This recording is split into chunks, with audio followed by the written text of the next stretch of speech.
Hi, I'm Eddie of Eddie's Reef Aquarium. Today's video is going to be like an update on this new year, 2022, on the tank. And I'm also going to discuss, if you people follow me, what had happened with a bloom that I got of Aiptasia, and how I went and I addressed it with 3 peppermint shrimps, and also I'm using Aiptasia X by Red Sea. So upon showing you the whole tank and corals that I've moved around, and also with the trace elements that I'm adding, corals that I thought weren't going to make it, well, guess what? They're starting to bloom and come out, and I'm going to shoot on all those different spots, different areas of the tank. But before we start, I want to remind you, don't forget to subscribe to my channel and hit that notification bell. So let's take a deep dive and check it out. Okay, so here we are in front of the tank. Now, before I start to show you the changes and all that, people that follow me, you might have been aware about the Aiptasia bloom that I had. It was all over the whole tank.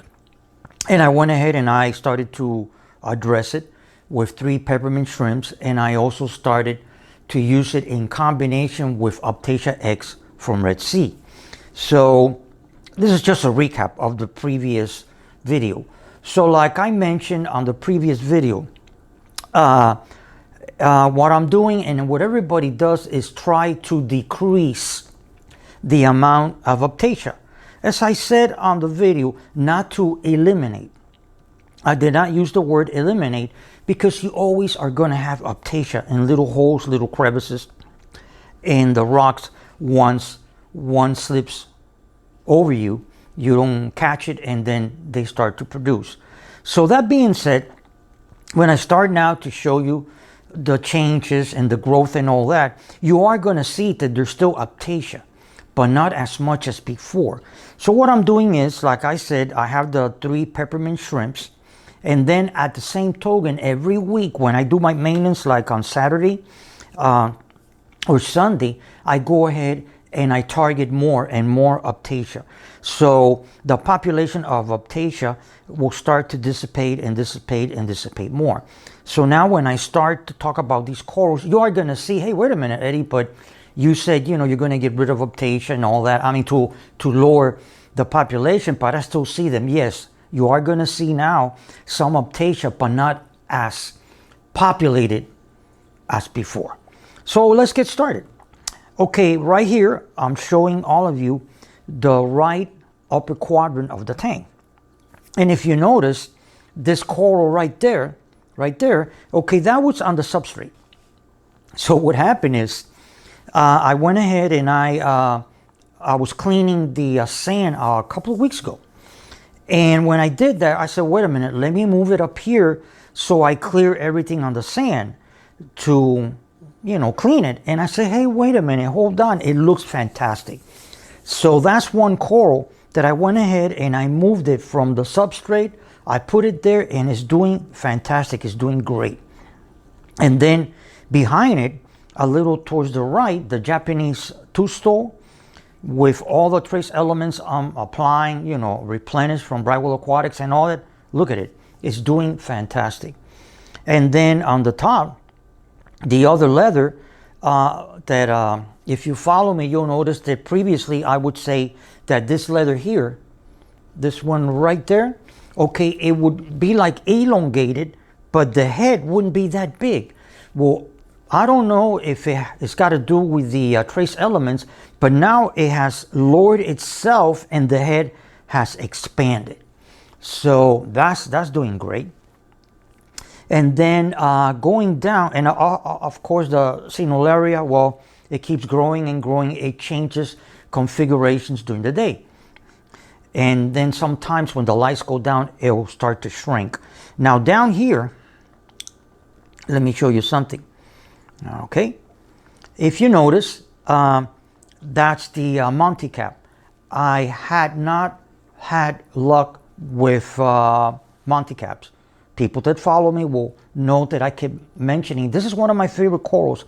Nothing. They would go ahead, they would fade and die. Well, ever since I sent the ICP test quite a while back, and I noticed the deficiency of 4 trace elements and I started to bombard them with Replenish plus iodine.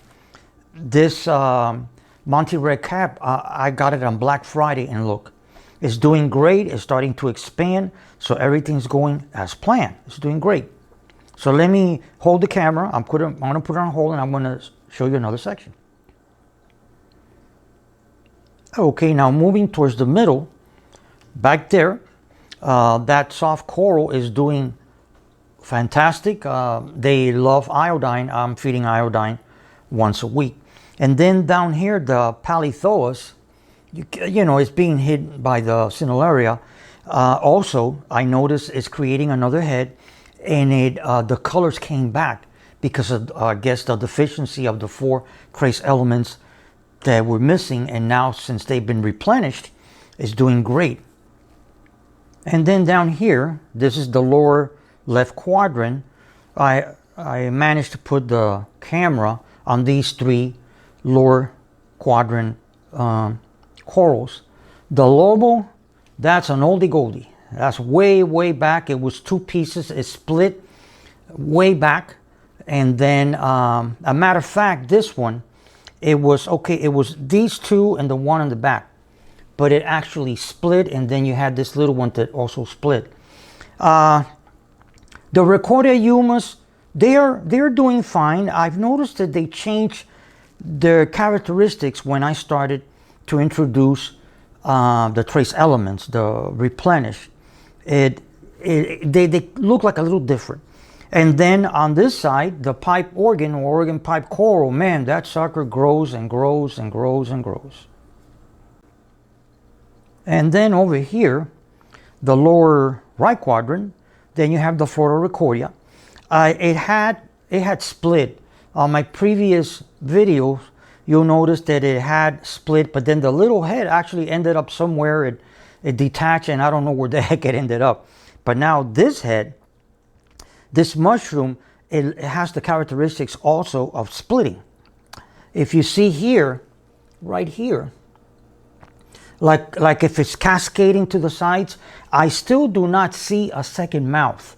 That's what would be the actual official splitting process. But it does kind of like overlap, shall we call it. So it does have the characteristics that it is going towards in the process of splitting. Up here, the Duncan frag, it hasn't done anything, to be honest with you. It was back here. I moved it up here, but nothing. It might have been a weak strain that I got, because I don't see no, I see a little improvement, but it will not create another head. And like I've mentioned before in other videos, some corals are slow growers, other aren't. And some are a weak strain and other aren't. So it might be one of those issues that I just mentioned. I just got to play it by ear. And finally, this is a complete shot of how you would see the tank in actuality right now as we speak, with all the different changes in growth and repositioning the corals. Well, I hope you enjoyed the video, found it educational, interesting, and fun. If you liked it, hit the thumbs up, and of course subscribe to my channel and smash that notification bell. And like I say at the end of all of my videos, happy reefing, thanks for watching, and until next time, bye-bye.